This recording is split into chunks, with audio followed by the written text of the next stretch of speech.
हर हर महादेव दोस्तों, स्वागत है आपका आपके अपने चैनल में। दोस्तों, 1 अगस्त अधिक मास पूर्णिमा के दिन तुलसी में बांध देना, ये एक चीज मात्र एक दिन में ही गरीबी, पुरानी से पुरानी बीमारी और कष्ट दूर हो जाएंगे और रातों रात आपकी किस्मत पलट जाएगी। पल भर में हो जाएंगे मालामाल। दोस्तों, करीब 400 वर्षों बाद अद्भुत महासंयोग बन रहा है, क्योंकि 1 अगस्त को इस साल की सबसे बड़ी पूर्णिमा अधिक मास की पूर्णिमा पीहेच रही है। दोस्तों, हिंदू धर्म में अधिक मास पूर्णिमा का विशेष महत्व है। हिंदू पंचांग के अनुसार हर महीने शुक्ल पक्ष की चतुर्दशी के अगले दिन पूर्णिमा तिथि पर है। इस वर्ष 1 अगस्त को अधिक मास की पूर्णिमा है। सनातन धर्म में पूर्णिमा तिथि का विशेष महत्व है। धार्मिक मान्यता है कि पूर्णिमा तिथि पर गंगा स्नान कर भगवान विष्णु और माता लक्ष्मी की पूजा उपासना करने से साधक द्वारा अनजाने में किए हुए सारे पाप कट जाते हैं। साथ ही साधक की आयु और सौभाग्य में वृद्धि होती है। ज्योतिषियों की माने तो अधिक मास की पूर्णिमा तिथि 1 अगस्त को ब्रह्म मुहूर्त में 3:51 से शुरू होगी और अगले दिन 2 अगस्त को देर रात 12:01 पर समाप्त होगी। दोस्तों, जितना जल्दी हो सके इस शुभ समय की समाप्ति से पहले तुलसी में बांध देना, या एक चीज बन जाओगे मालामाल और आपका भाग्य उदय हो जाएगा। दोस्तों, आज हम आपको बताएंगे तुलसी में ऐसी क्या चीज है जिसको बांधने से आपके कष्ट दूर हो जाएंगे और आप हो जाएंगे मालामाल। लेकिन दोस्तों, आगे बढ़ने से पहले अगर आप भी चाहते हैं महादेव की कृपा आप पर और आपके पूरे परिवार पर रहे तो इस वीडियो को लाइक करके चैनल को सब्सक्राइब करें और कमेंट में हर हर महादेव जय शिव शंभू लिखना ना भूलें। दोस्तों, अधिक मास पूर्णिमा के दिन भगवान श्री विष्णु जी की पूजा में तुलसी का प्रयोग अवश्य करें। तुलसी के बिना भगवान विष्णु किसी भी प्रकार का भोग स्वीकार नहीं करते। दोस्तों, तुलसी का पौधा तो प्रत्येक हिंदू घर में होता है, लेकिन बहुत कम लोग तुलसी के संबंध में शास्त्रों में बताए गए महत्वपूर्ण नियम नहीं जानते। तुलसी की पूजा कैसे करनी चाहिए, तुलसी को जल कैसे देना चाहिए, तुलसी के पास कौन सी वस्तुएं शुभ होती है आदि कई महत्वपूर्ण नियमों का पालन करना आवश्यक होता है। इसके अलावा अगर आप तुलसी के नीचे यहाँ एक चीज बांध देते हैं तो आपको माँ तुलसी का ढेर सारा आशीर्वाद मिलता है और आपके घर में माँ लक्ष्मी जी सदैव ही निवास करती है। दोस्तों, तुलसी का पौधा घर में होना परिवार के प्रत्येक सदस्य के लिए लाभकारी होता है। ये पौधा हर प्रकार से उपयोगी होता है।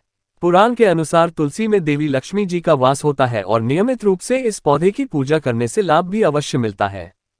लेकिन यदि आप तुलसी को घर में रखने के साथ ही उसके नीचे ये एक चीज बांध देते हैं तो आपको तुलसी लगाने का कई गुना अधिक फल प्राप्त होता है, क्योंकि इस एक चीज के बिना तुलसी अधूरी मानी जाती है।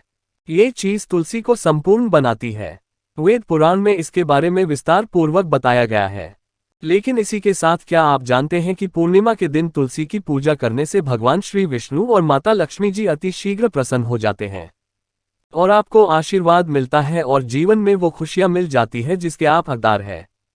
दोस्तों, भारत ही नहीं बल्कि संसार के लगभग अधिकांश देशों में तुलसी को बहुत ही पवित्र दृष्टि से देखा जाता है। अनेक औषधीय गुणों से भरपूर तुलसी का धार्मिक महत्व भी है। अनेक धार्मिक अनुष्ठानों और तांत्रिक प्रयोग में इसका उपयोग होता है। पुराणों में तुलसी को भगवान श्री विष्णु जी की पत्नी होने का गौरव मिला है। इसके साथ तुलसी जगत जननी भी है, परमात्मा के अनेक दुर्लभ वरदान में से एक है। तुलसी के बिरवा को अमृतरूपी कहा गया है। जहां तुलसी का पौधा लगा होता है वहां ब्रह्मा, विष्णु, शिव यानी कि त्रिदेवों का निवास होता है और तुलसी की पूजा करने से महापाप भी उसी प्रकार नष्ट हो जाते हैं जैसे सूर्य के उदय होने पर अंधकार नष्ट हो जाता है। दोस्तों, शास्त्रों के अनुसार जिन घरों में तुलसी का पौधा हरा भरा रहता है उस घर में सुख, शांति और समृद्धि बनी रहती है। भगवान विष्णु जी की पूजा और प्रसाद में तुलसी के पत्ता होना बहुत जरूरी माना जाता है, क्योंकि इसके बिना पूजा अपूर्ण मानी जाती है। इसलिए इन्हीं कारणों से सभी हिंदू परिवारों में तुलसी का पौधा लगभग होना जरूरी होता है। अगर आपके घर में भी तुलसी है तो सुख, शांति और समृद्धि के लिए तुलसी माँ को चुनरी अवश्य उड़ानी चाहिए और तुलसी माँ को चुनरी चढ़ाने से आपके घर में सुख समृद्धि आती है। दोस्तों, कई लोग जाने अनजाने में कई गलतियां कर देते हैं। वो तुलसी का पौधा तो लगा लेते हैं लेकिन तुलसी माँ को चुनरी नहीं उड़ाते, जिसके कारण उन्हें शुभ फलों की प्राप्ति नहीं होती है। दोस्तों, तुलसी न केवल एक पौधे है बल्कि ये हमारी माँ के समान है। कई घरों में तुलसी पर चुनरी उड़ाकर रखा जाता है, लेकिन इसका ध्यान कुछ लोग ही रखते हैं। आमतौर पर लोग तुलसी को लाल रंग की चुनरी उड़ाते हैं, लेकिन लाल मंगल का रंग है। तुलसी का रंग का कारक बुध है। बुध और मंगल मित्र नहीं है, इसलिए तुलसी को सफेद चमकीली या रंगीली चुनरी उड़ानी अत्यंत अशुभ होती है। कई लोग ये भी गलतियां कर देते हैं कि तुलसी की चुनरी काफी पुरानी हो जाती है, हट जाती है, लेकिन वह फिर एकादशी या फिर अन्य कोई शुभ दिवस पर चुनरी को लोग बदल देते। लेकिन आपको न केवल चुनरी को बदलना चाहिए बल्कि साफ सुथरी चुनरी आपको हमेशा ओढ़ानी चाहिए, और बिना चुनरी के माँ अच्छी नहीं लगती है। तुलसी माँ नाराज हो जाती है और आपको फलों की प्राप्ति नहीं हो पाती। दोस्तों, तुलसी में कई दिव्य शक्तियां विराजमान होती है। जो लोग तुलसी विवाह कराते हैं उन्हें कभी कष्ट नहीं आते, स्वर्ग की प्राप्ति होती है, माँ की बड़ी प्रसन्नता मिलती है। शालिग्राम और तुलसी के विवाह करने से सारे अभाव या फिर कलह, पाप, दुख और रोग नाश दूर हो जाते हैं। दोस्तों, तुलसी के पास ये चीज कभी ना रखें। तुलसी के पास आप शिवलिंग ना रखें और गणेश जी की प्रतिमा ना रखें। शिवलिंग के पास कपड़े कभी ना सुखाएं, क्योंकि आप जब भी सुखाते हैं तो उससे जो पानी गिरता है वह शुभता लाता है, नकारात्मकता फैलता है। तो तुलसी के पास कपड़े भी ना सुखाएं। शिवलिंग और गणेश जी की प्रतिमा ना रखें और जूते चप्पल भी ना उतारें। तुलसी के पास सदैव साफ सफाई रखें और तुलसी को शुद्ध पवित्र जल जरूर देना। साफ स्वच्छ वस्त्र धारण करके ही तुलसी को जल दें। दोस्तों, रविवार के दिन भी तुलसी को छूना वर्जित माना गया है। दोस्तों, कोई विशेष मनोकामना है, जीवन में अगर उपलब्धियां नहीं प्राप्त हो रही है, जीवन में कोई कष्ट है, माता लक्ष्मी की कृपा प्राप्त करनी है, तो आपको निश्चित तौर पर पूर्णिमा के दिन तुलसी में आप एक लाल मौली धागा ले लें। लाल मौली धागा में आप 5 हल्दी गांठ बांध लें और अपनी मनोकामना बोलते हुए तुलसी के नीचे आप तुलसी में बांधे और अपनी मनोकामना जरूर बोले। जो भी मनोकामना हो, नौकरी को लेकर हो, व्यापार को लेकर हो, संतान को लेकर हो, विवाह को लेकर हो, यानी एक लाल मौली धागा लेना है। लाल मौली धागे में 5 हल्दी की गांठ बांधकर और जाकर तुलसी में आपको नीचे बांध देना है। रातों रात करोड़पति बन जाओगे, हर मनोकामना पूरी हो जाएगी और 1 महीने के अंदर ही आपकी इच्छाएं भी पूरी हो जाएगी। माता लक्ष्मी की कृपा बरसेगी, कभी भी धन की कमी नहीं होगी। दोस्तों, वैसे तो आप पूर्णिमा के दिन आप एक लाल मौली धागा आप अपनी मनोकामना बोलते हुए ऐसे भी आप बन सकते हैं।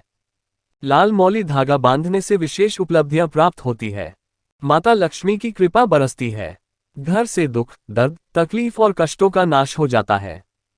तो आप माता तुलसी के पास एक लाल मौली धागा जरूर बांधें अपनी मनोकामना बोलते हुए। इससे विशेष लाभ होगा और साथ ही साथ कोई विशेष मनोकामना, धन प्राप्ति का मनोकामना है, या फिर आप चाहते हैं कि घर में सुख समृद्धि हमेशा बनी रहे, तो आप लाल मौली धागा नहीं है, आप तुलसी के नीचे एक लाल चुनरी ही बांध दें। कोशिश करें लाल मौली धागा मिल जाए तो वह जरूर बांधें, नहीं तो आप एक चुनरी जरूर बांधें, इससे भी आपको विशेष लाभ होगा। दोस्तों, इसके साथ ही हम आपको तुलसी का पौधा घर में लगाने, पूजा करने और जल चढ़ाने संबंधी नियम बताने जा रहे हैं, और यदि इन बातों का आप नियम से पालन करते हैं तो आपको मालामाल होने से कोई नहीं रोक सकता। वैसे तो तुलसी का पौधा कभी भी लगा सकते हैं, लेकिन ज्योतिष के अनुसार तुलसी का पौधा लगाने का सबसे अच्छा समय कार्तिक मास है। तुलसी को देवी लक्ष्मी का एक रूप माना जाता है और कहा जाता है कि यदि आप घर में तुलसी का एक पौधा लाकर कार्तिक मास में लगाते हैं तो देवी लक्ष्मी भी घर में आती है। शास्त्रों के अनुसार कार्तिक मास के किसी भी गुरुवार को तुलसी के पौधे को घर लाकर लगाना शुभ है। गुरुवार भगवान श्री विष्णु का दिन माना गया है और भगवान विष्णु के रूप में तुलसी भगवान कृष्ण को अत्यंत प्रिय है। तुलसी को जल चढ़ाने के अलावा कच्चा दूध भी चढ़ाया जा सकता है, ऐसा करने से दुर्भाग्य दूर होता है। तुलसी के पौधे को कभी भी किचन या बाथरूम के पास नहीं रखना चाहिए। आमतौर पर लोग तुलसी को लाल रंग की चुनरी चढ़ाते हैं, लेकिन यह मंगल का रंग है और तुलसी बुध का कारक है। बुध और मंगल मित्र नहीं है। बुध के अनुकूल ग्रह शुक्र और शनि है, इसलिए तुलसी जी को सफेद चमकीली नीली चुनरी चढ़ाना शुभ होता है। दोस्तों, आपके घर में हमेशा 135 या 7 की संख्या में तुलसी के पौधे होने चाहिए। तुलसी के पौधे को कभी भी इन नंबर 2-4 में नहीं रखना चाहिए। तुलसी की पूजा प्रत्येक दिन कर सकते हैं, लेकिन शाम के समय इसे छूना नहीं चाहिए। इसके अलावा एकादशी, रविवार, चंद्र और सूर्य ग्रहण के दिनों में तुलसी को नहीं छूना चाहिए। रविवार के दिन तुलसी को जल नहीं चढ़ाना चाहिए। तुलसी को सिंदूर चढ़ाना चाहिए या नहीं, इस बात को लेकर काफी भ्रम है, लेकिन वास्तुशास्त्र के अनुसार तुलसी के पौधे को सिंदूर चढ़ाया जा सकता है। तुलसी के पौधे को हमेशा मिट्टी के बर्तन में लगाना चाहिए। प्लास्टिक के बर्तनों का प्रयोग करने से बचना चाहिए। तुलसी के पात्र में चुने या हल्दी से श्री कृष्ण लिखना शुभ माना जाता है। तुलसी का पौधा बुध ग्रह का प्रतिनिधित्व करता है और इस ग्रह को भगवान कृष्ण का रूप माना जाता है। ऐसे में तुलसी पूजन करने से कुंडली में बुध ग्रह की स्थिति मजबूत होती है, तो दोस्तों ये छोटा सा उपाय जरूर करिएगा। आशा करते हैं आपको वीडियो अच्छी लगी होगी और दोस्तों इसे आप लाइक करिएगा, शेयर करिएगा और चैनल को सब्सक्राइब कर लीजिएगा। जय महालक्ष्मी।